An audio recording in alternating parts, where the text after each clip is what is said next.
शांति। ओम शांति। देखो कल का जो पाठ था ना, वह मनुष्य आत्मा के 84 लाख योनि में जन्म नहीं होते, 84 लाख योनि जन्म होकर फिर जन्म मिला है उसमें। तो कल उसमें बताया था ना, तो उसमें मैं गलती से बता गई। अब सतयुग के 8 जन्म, त्रेता के 12, द्वापर के 21, कलयुग के 63 जन्म बता दिए।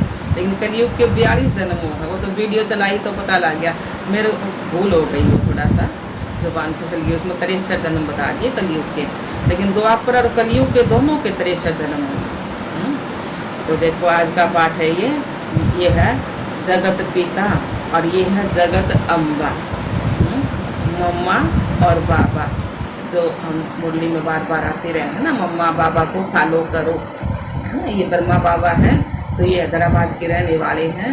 ये सुनार का काम करा करते, ब्राह्मण है, वैसे तो ब्राह्मण का लड़का है और सुनार का काम करा करते। इनके ये 2 भाई थे, तो 2 भाई थे, तो इनका पिताजी थोड़ा बचपन में शरीर छोड़ गए थे, मम्मा इनकी माँ भी और पिताजी भी, तो 2 भाई रह गए थे ये। तो बड़े भाई के साथ ही ने व्यापार शुरू किया। बड़ा भाई पहले नाज का व्यापार शुरू किया, तो बड़े भाई के साथ ये काम करते थे। तो एक दिन बड़े भाई ने, ये ब्रह्मा बाबा है ना, इनका नाम लेखराज था पहले, है ना। तो ये लेखराज दादा, वो गरीब जो आदमी आते थे ना अनाज लेने, तो उनको ये थोड़ा सा दुखता भी देते थे और सस्ता भी देते थे। तो उनके बड़े भाई ने देख लिया कि ये तो भाई दुखता भी देवे है और सस्ता भी देवे है, तो ये तो मना नीचे बिल्कुल नीचे ला देगा। तो दोनों भाइयों का फिर आपस में नई बात बनी ना, तो फिर ये अलग अलग हो गए। फिर ब्रह्मा बाबा ने उसका ज्वारात का काम कर लिया, सुनार का काम। तो ये बहुत ही नामी गिरामी थे, ज्वारात का काम करा करते ना पहले, 1936 के पहले की बात है ये। 36 में तो बाबा प्रवेशता हो गई थी भगवान के में, तो भक्ति करा करते, नारायण की भक्ति करा करते। तो सतयुग में जाकर ये तो नारायण बनेंगे, सतयुग में ये ब्रह्मा बाबा तो श्री कृष्ण बनेंगे और ये मम्मा राधा बनेगी। बचपन का नाम तो ये होगा इनका, और शादी होने के बाद इनका नारायण और इनका लक्ष्मी होगा। हम पहला तो भक्ति मार्ग में सोचा करते हैं ना, अब भाई ये लक्ष्मी नारायण अलग हैं और राधा कृष्ण अलग हैं। तो अब भगवान ने बुद्धि का ताला खोला है ना, तो पता लग गया अभी कौन देवता है, कौन भगवान है, अभी कौन लक्ष्मी नारायण है, कैसे बने हैं। इस समय ये पढ़ाई पढ़कर तो ये सतयुग में लक्ष्मी नारायण बनेंगे ना। तो पहले तो हम राधा कृष्ण अलग सोचा थे, लक्ष्मी नारायण अलग, मंदिर भी अलग अलग बन रहे हैं ना। तो अब पता लग गया कि आत्मा तो वे है ये दोनों, लेकिन शादी होने के बाद बस नाम बदला है लक्ष्मी और नारायण। तो ये पढ़ाई पढ़कर सतयुग के लायक बनने लग रहे हैं। सतयुग में दोनों महाराजा महारानी होंगे। जो मम्मा, ये मम्मा है ना, तो ये भक्ति मार्ग में गायन नहीं है देवियों का, सरस्वती के हाथ में गिटार दिया है बजाने के लिए वो, लेकिन था कौन सा, ज्ञान की देवी, मतलब ज्ञान विद्या देवी, विद्या बताओ है ना, बोलते थे विद्या। तो ये इस समय ज्ञान बहुत ज्यादा था इनमें।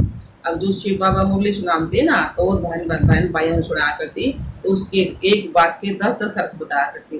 तो इसी मतलब के ज्ञान की देवी थी इस समय।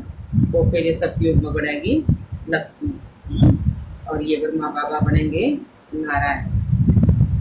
तो आगे देखो इनकी विधि पढ़कर सुनाए। ये देखो माउंट आबू का सीन दिखा रखा है इसमें, ये सारा माउंट आबू का पहाड़ों पर बना हुआ है ना माउंट आबू। तो वहाँ ये सब रसोई के ऊपर सोलर भी लगे हुए हैं। वहाँ 500 किला में सोलर लगे हुए हैं।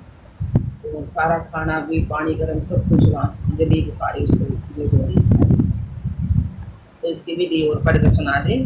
अगे पिता श्री ब्रह्मा, जिनके माध्यम से परम पिता परमात्मा शिव ने ज्ञान दिया, और ये जगत अम्बा सरस्वती, जिन्होंने ज्ञान वीणा द्वारा आत्मिक जागृति लाई, सब में आत्मा की जागृति लाई। जिस मनुष्य के तन में परमात्मा शिव ने प्रवेश किया, वह उस समय कलकत्ता में एक विख्यात जोड़ी थे। हैं तो हैदराबाद के रहने वाले, मेरे ने कलकत्ता में दुकान कर ली अपनी जोड़ी उसकी सुनार की। और श्री नारायण के अन्य भगत थे, ये अपनी पूजा आप करा करते हैं ना, नारायण ये तो बनेंगे ना।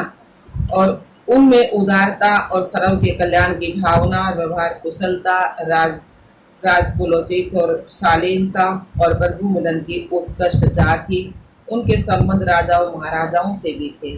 उस समय राजा महाराजा थे ना, 1936 से पहले की बात नहीं है। और समाज के मुखियों से भी, साधारण एवं निम्न वर्ग से भी खूब परिचित थे। अतः वे अनुभवी थे। उन दिनों उनमें भक्ति की प्रकाश तथा वैराग्य की अनुकूल भूमिका भी थी। तो सब पर दया करने वाले थे ना, सब पर रहम दिल थे, बहुत रहम दिल। जब तो भगवान की आत्मा इनमें प्रवेश हुई ना, इनमें प्रवेश होकर ज्ञान सुनाया। तो अनंत प्रवृत्ति को दिव्य बनाने के लिए माध्यम भी प्रवृत्ति मार्ग वाले व्यक्ति का होना उचित था ना।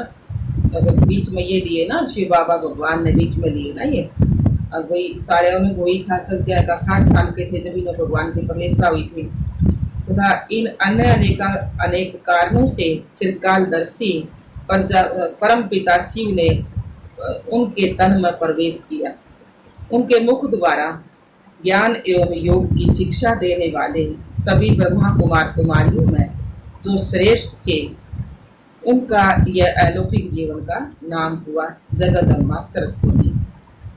तो इस ब्रह्मा में शिव बाबा की आत्मा आई ना, तो इसीलिए मतलब के लेखराज था इसका नाम तो पहले, तो शिव बाबा ने इसका नाम रखा फिर ब्रह्मा। तो ब्रह्मा के क्या है ना, भक्ति में भी ब्रह्मा के द्वारा सृष्टि रची गई। तो इसमें शिव बाबा ने इसमें प्रवेश हो गए और फिर यह सृष्टि सतयुग के लायक सृष्टि बनाना था, ये बच्चे रचे। हम फिर इसके मुक्त हम रचे ना, इसके मुक्त मारने ज्ञान दिया तो हम के बन गए ब्रह्मा मुख वंशावली ब्राह्मण। हम भी तो ब्राह्मण हो गए ना, ये बाबा भी ब्रह्मा है ना, इसके मुक्त हमने ज्ञान दिया तो हम भी ब्रह्मा मुख वंशावली ब्राह्मण हो गए। तो आगे बताया है, उनके मुख द्वारा ज्ञान एवं योग की शिक्षा देने वाले सभी ब्रह्मा कुमार कुमारियों में जो श्रेष्ठ थी, उनका इस अलौकिक जीवन का क्या नाम हुआ? जगदम्बा सरस्वती, है ना। इसका मम्मा का नाम लौकिक नाम तो राधे था, है ना। फिर बाबा ने मतलब भक्ति मार्ग में फिर जगदम्बा सरस्वती रखा। तो वह हुई यज्ञ माता, है ना।